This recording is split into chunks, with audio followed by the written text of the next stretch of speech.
Today we are learning Parshat Tazria Metzora.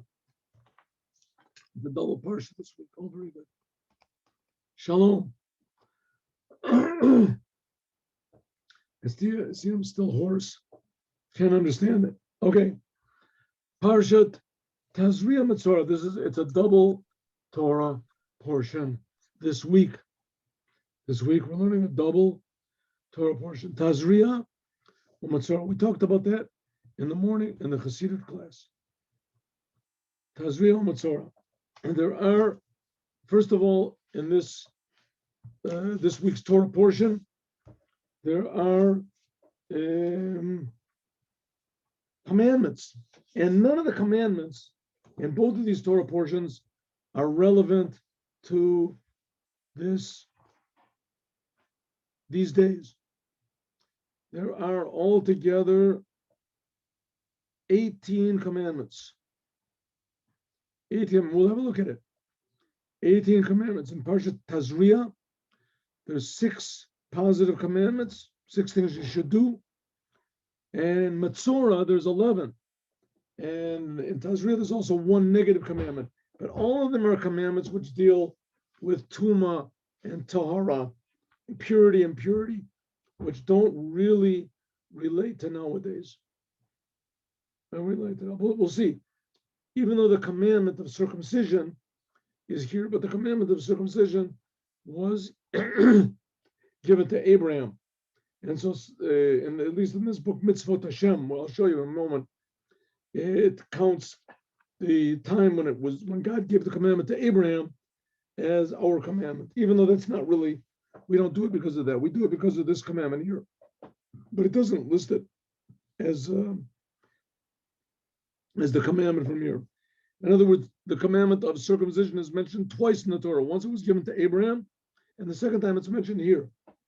And this book that I'm learning from, the number of the commandments, Mitzvot Hashem, it says that the time that it's mentioned by Abraham, that's our commandment. That's what we count as commandment. Okay, we'll have a look at that. Let's go.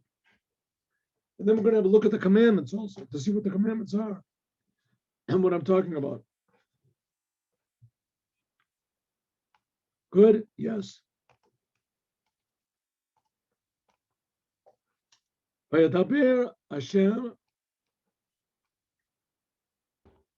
el Moshe lemor. God spoke to Moshe to say, Daber el Ben Israel, speak to the Jewish people, lemor, to say. Another time. I'm just going to point out that at first glance, this seems to be redundant. God spoke to Moses to say, and then he said, speak to the Jewish women to say, another time to say. So we're going to see why. This question is asked over here. Where is it asked? By the Orachaim. Orachaim asked the question. All right. See, maybe I'll change my tone a little. Maybe it won't be so cracky, my voice. Speaking to the Jewish people, Rashi. Okay, what is God's, before we do Rashi, what is God saying? Aisha ki tazria, a woman, when she gives seed. V'yolda zachar, and then she gives birth to a male. V'tama shivas yamin, she'll be impure for 7 days. K'yamei nidat devota, like the days of her flowing blood. Flowing, nida means flowing blood. It flows. Titma, she will be impure. Oi, 1 second. I forgot to turn this on. Yes, okay. I'm sorry. Can you hear me now? I was turned. All right, again. God says to Moses, speak to the Jewish people to say, God said to Moshe to say, speak to the Jewish people to say, a woman, when she gives seed, and gives birth to a male, she will be impure for 7 days. Like the days of her impurity, set flowing blood, she will be impure. Okay. Now, in the time of the Holy Temple, there was this thing called purity and impurity. And a person that was impure could not go into the Holy Temple. And there were different levels of impurity. But here it's saying that a woman, after she gives birth, that's you're going to see that she has to be for 7 days. There's one type of impurity, and then there's going to be another type of impurity. Here it says 33 days. She has to sit on what's called clean blood. All this time, she's not allowed to touch anything holy and not allowed to go into the Holy Temple. If a woman gives birth, that's if she gives birth to a male. If she gives birth to a female, then it's twice as long. Then she has to be impure for 2 weeks and then 66 days. So it comes out that if she gives birth to a male, she's altogether impure 40 days. And for a female, it's altogether 80 days, twice as much. All right, but again, I want to remind you, this is talking about impurity for the temple. In the days of the temple, nowadays, a woman is considered to be impure, but not as far as the temple goes. But in any case, 7 days after she gives birth. Well, let's see. Let's look at the laws.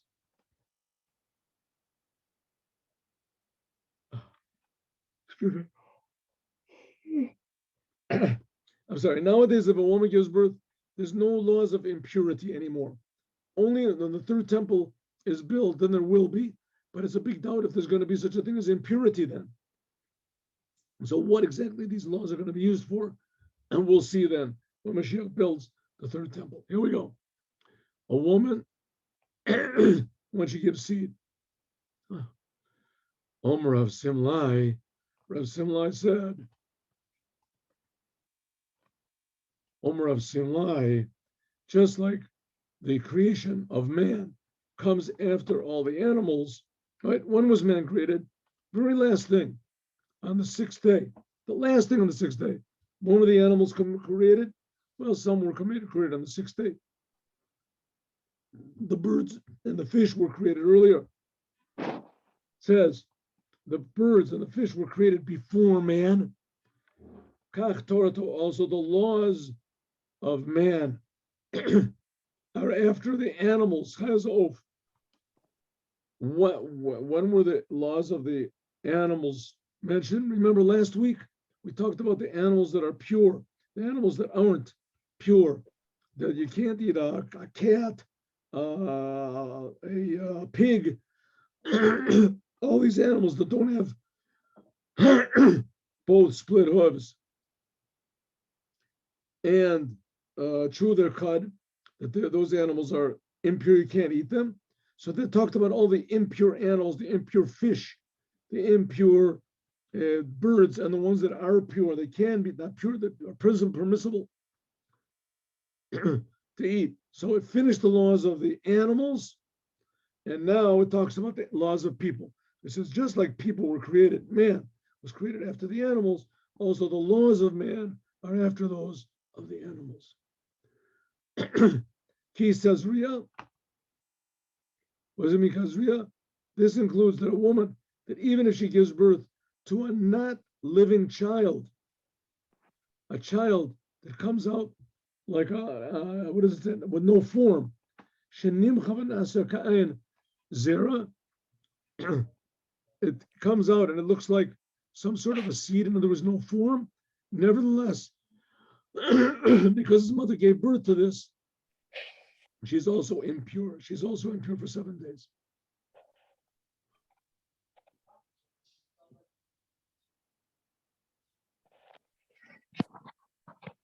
Just like the laws of a woman when she's tummy from nida, from an issue of blood, menstruation, namely that is when a woman sees blood, it says that usually it's called devasa. Why devasa? it says because davasa means like to be ill, and davasa also means something that flows. Davar azav migufo, it flows out from her body, or it also means madve v'chuli, means sickness. She'en isha ro'eh dam, a woman does not have a menstruation. Shalo techila rosha va'evorel kavedi. Her head and her limbs are heavy on her. In other words, she feels a little bit like not healthy. So it says, when a woman has an issue of blood, so then we suppose that she sees blood for the minimum of 7 days, and she is forbidden to her husband. That law is not here. This is the talking about the laws of how impure she is for the temple. 7 days if she gives birth to a male, 7 days like the days of blood impurity.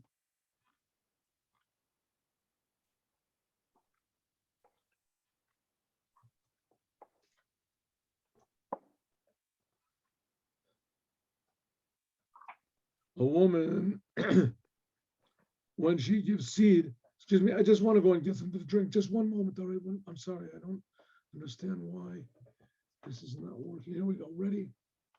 Just one moment. All right. Here's an interesting one for the Balatorium. Isha ki tazriya, a woman when she gives seed.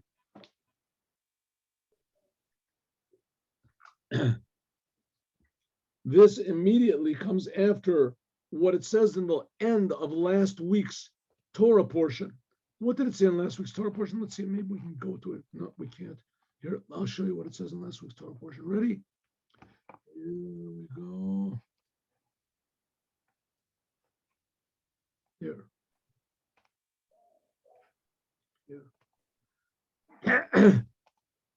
This is last week's portion. What does it say right in the end? Right in the very end. There we go. Here.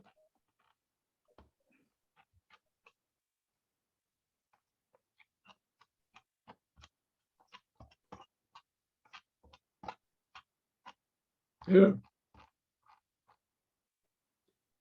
It says, I am God, your God. This is the end of last week's reading. You should be holy. Be holy. Make yourselves holy and become holy because I am holy. And don't become impure with all the disgusting things in the world.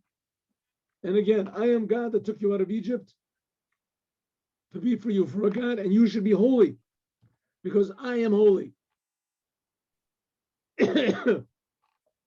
That's how last week's Torah portion ends, right? Now let's go back to this week's portion. 1 second.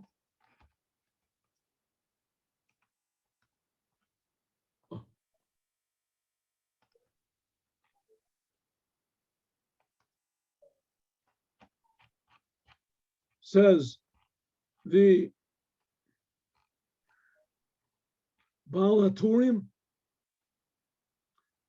this week's Torah portion about the woman giving birth comes right after this commandment of making yourself holy, because to tell us that a Jewish couple married, man and wife, should be sanctify themselves, should make themselves holy in the time when they're having sexual intercourse. The children should be born from holy thoughts. That's what it says before. Don't make yourself disgusting.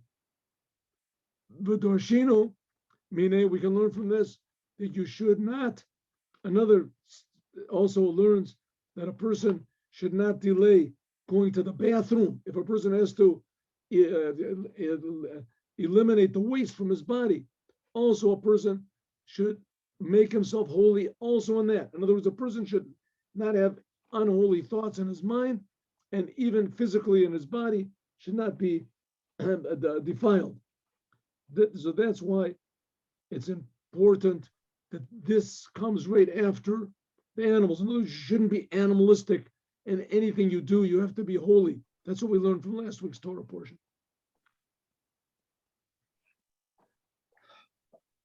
Here's the Orach Chaim HaKadosh.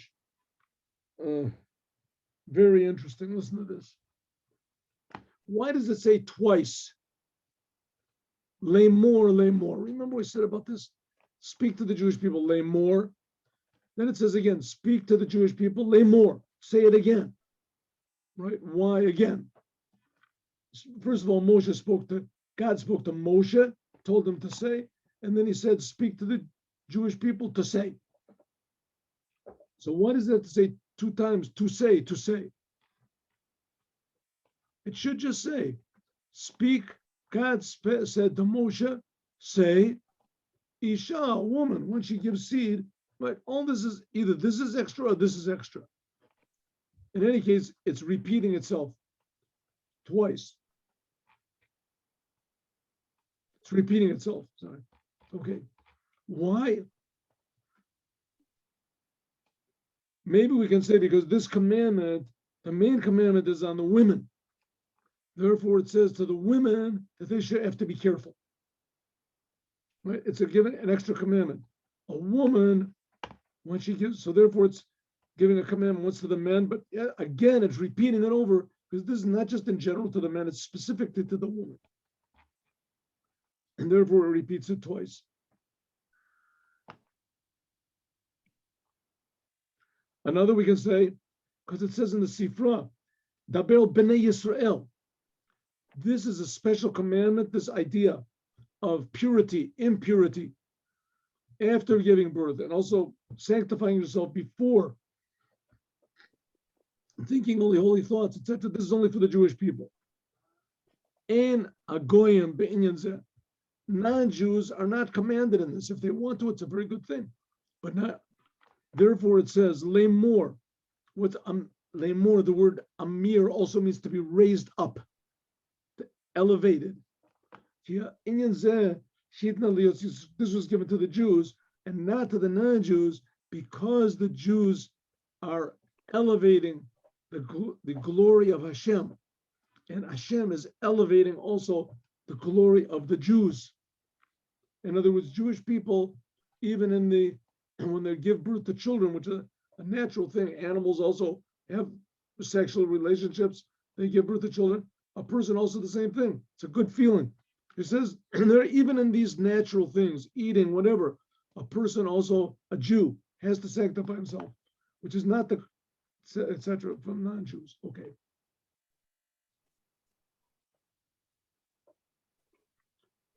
Listen, let's go.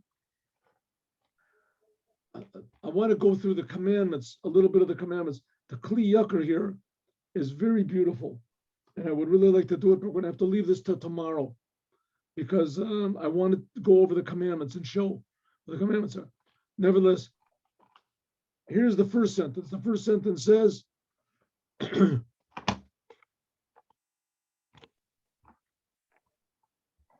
God spoke to Moshe to say. Then it says, speak to the Jewish people and say. That we already discussed. A woman, when she gives seed, and we said in the Mimer in the morning, we're going to read this over here. It says in the Gemara, in Nida, that a woman, if she gives her seed first, then it gives birth to a male. In any case, if a woman gives birth to a male, she's unclean for 7 days. Right? Like the day, like the number of days which usually blood is supposed to flow when she has her menstruation. Usually it's a 7-day period.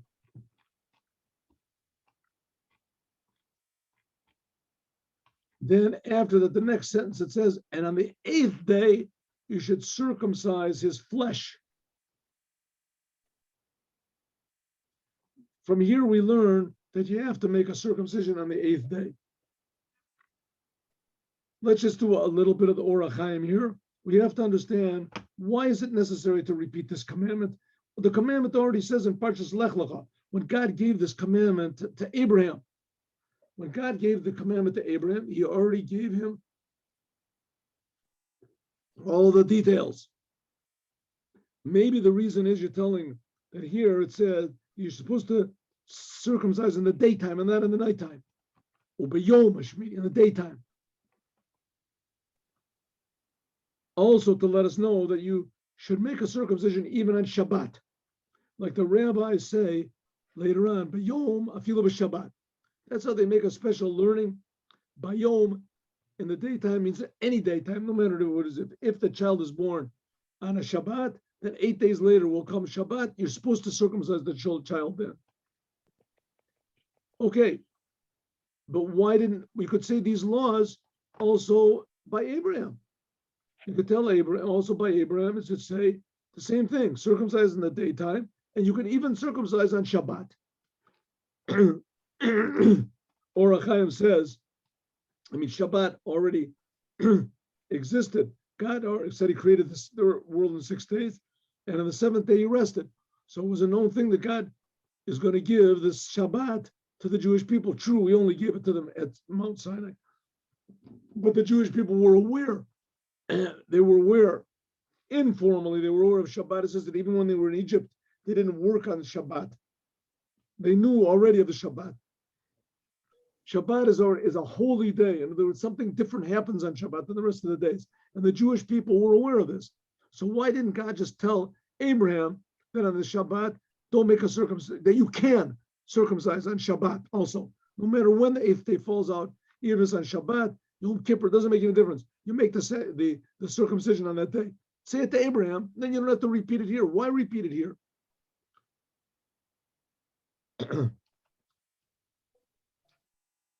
Maybe the reason they didn't give this to Abraham is that people might think that maybe God allowed circumcision to overpower the Shabbat before the Torah was given.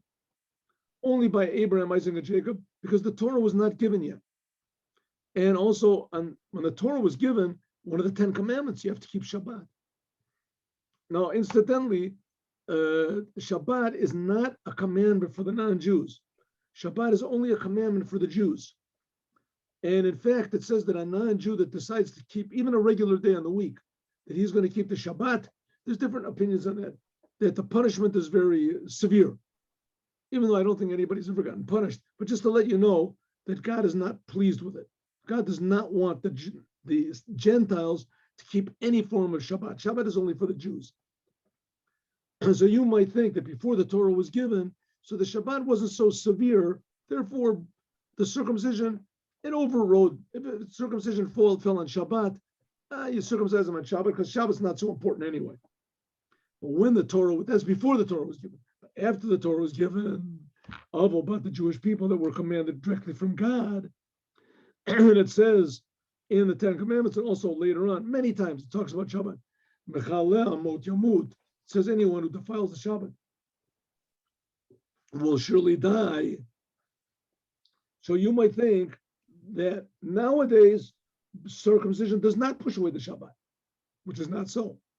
Even though the rabbis say that the mitzvahs of Sinai were said, that the mitzvahs before Sinai were said, they were written then. You can say,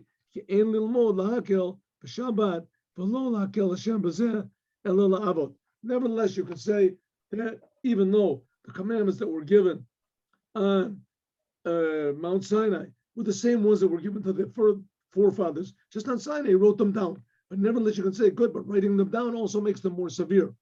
So you might think that nowadays circumcision does not push away the Shabbos, and that if a child, the 8th day after he's born, falls on Shabbat, you should not circumcise him on that day. Well, that's wrong. You do, because therefore it says again, this in the Torah says clearly, after the Torah was given, you should circumcise even on the 8th day. Okay.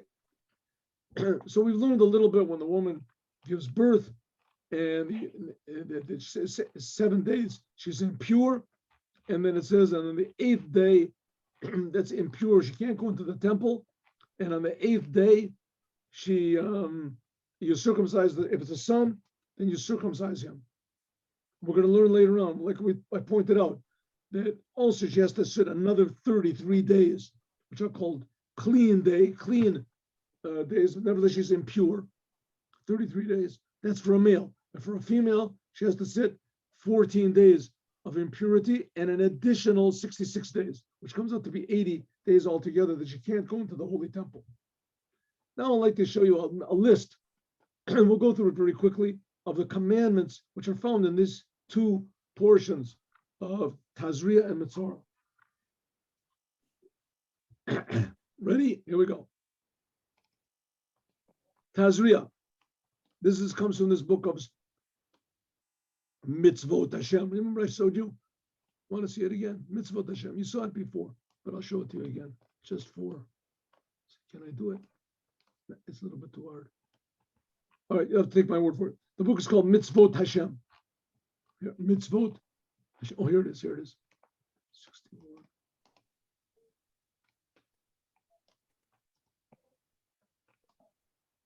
See, here it is. Mitzvot Hashem. You can buy it in your bookstore. I think it's also in English. I think so.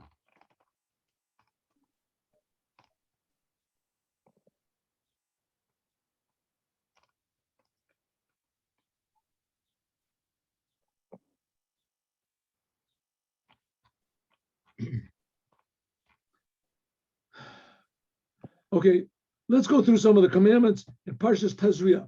We'll see if we can just do Tazria today, and maybe tomorrow we'll do.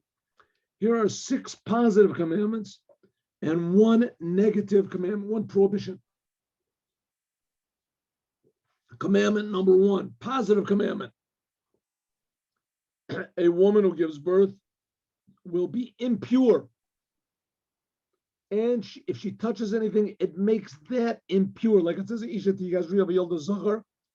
she will be impure for 7 days. And then afterwards, it said 33 more days, she has to sit on what's called clean blood. And if she gives birth to a female, then she's impure for 2 weeks, not just 1 week, 14 days, and 66 days. She has to sit on what's called clean blood.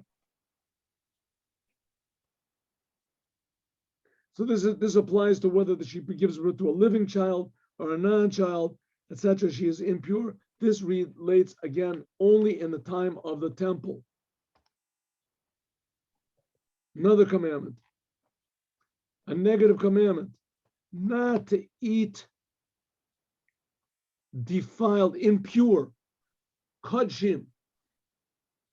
She's not allowed to eat. Like it says, B'kol Kodesh Lo Tiga, a woman, that she's impure. She's not allowed to touch things that are sanctified for the temple. And if she does, it disqualifies them from being eaten. They're not allowed to eat. Next positive commandment.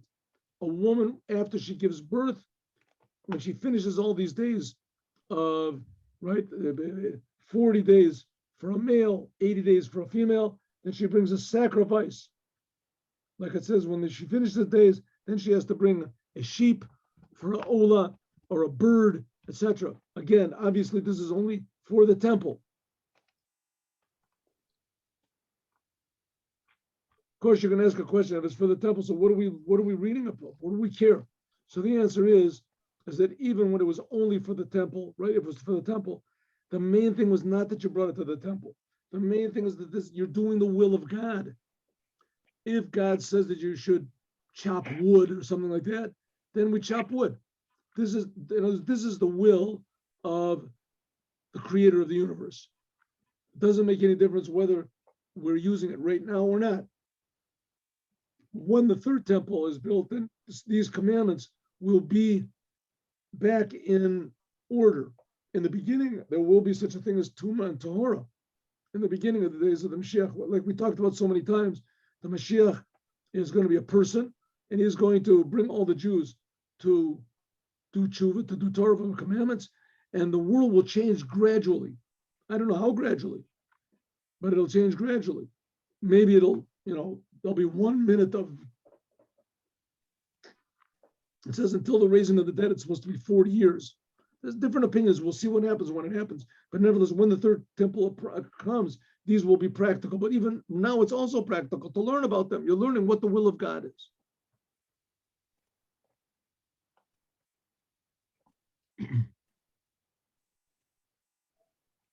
All right.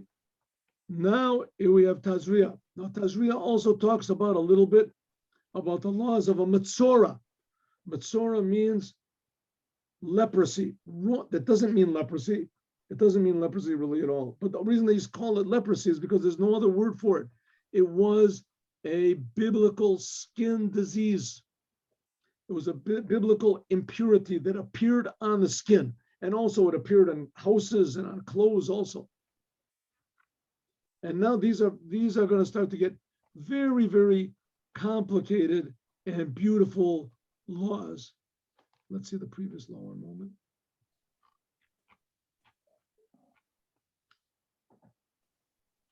Yeah, here. I think it might be that we skipped something over here. Here we go.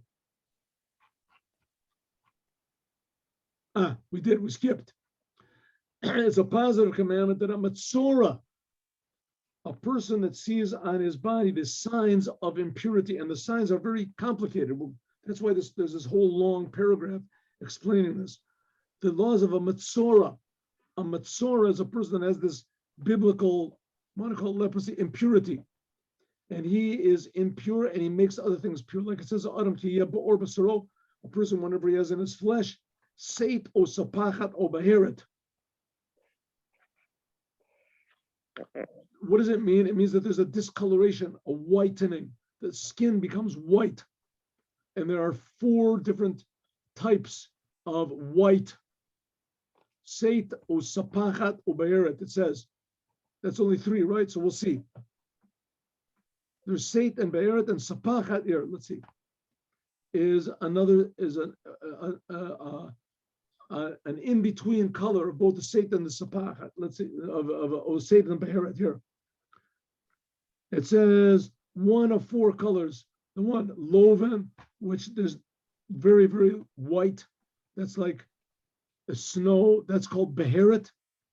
Then a little bit lower, which that's called Seit. Then there's a little bit less white, and that is called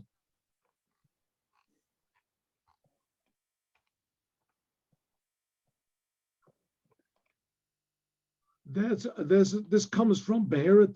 This is called Sapachat, and then there's another type of white, which is the color of like the white of an egg, and this is also called Sapachat.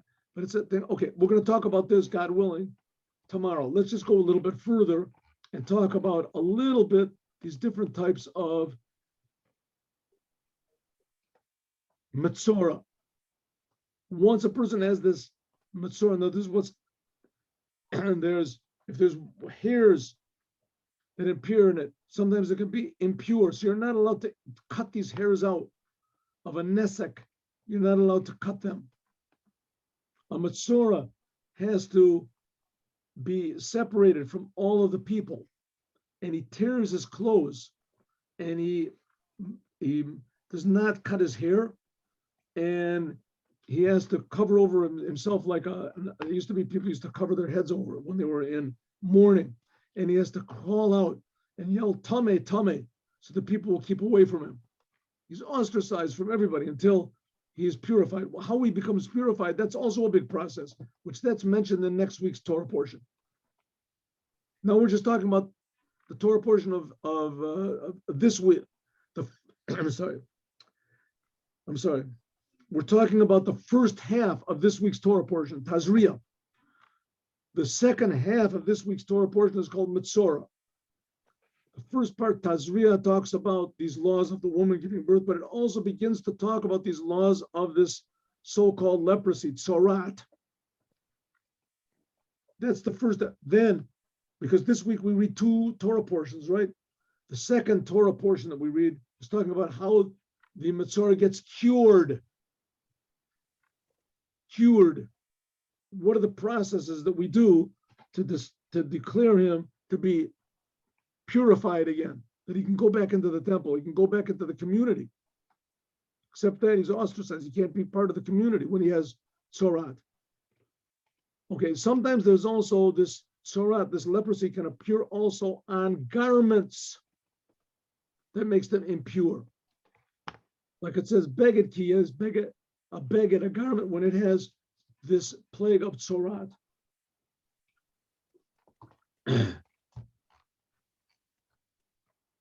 This is only this week's Torah portion, right? There we go.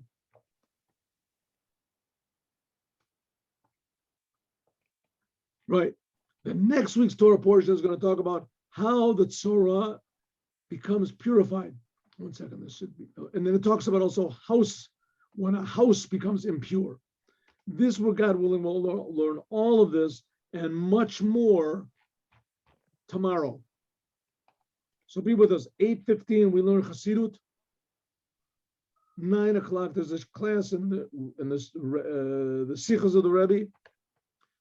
And then at 3 o'clock, we have this. I want to somehow or other get into a class, a few minutes at least, of Pirkei Avot. And we'll try to do that, God willing. See how, if we can stick it in somehow or other, maybe 15 minutes of Pirkei Avot. Sometime we'll figure out when. And I hope I won't be hoarse, because it takes a lot of energy. It's also confusing. God willing. See you all tomorrow. Have a good day with Mashiach now. Shalom uvracha. Shalom. Signing off.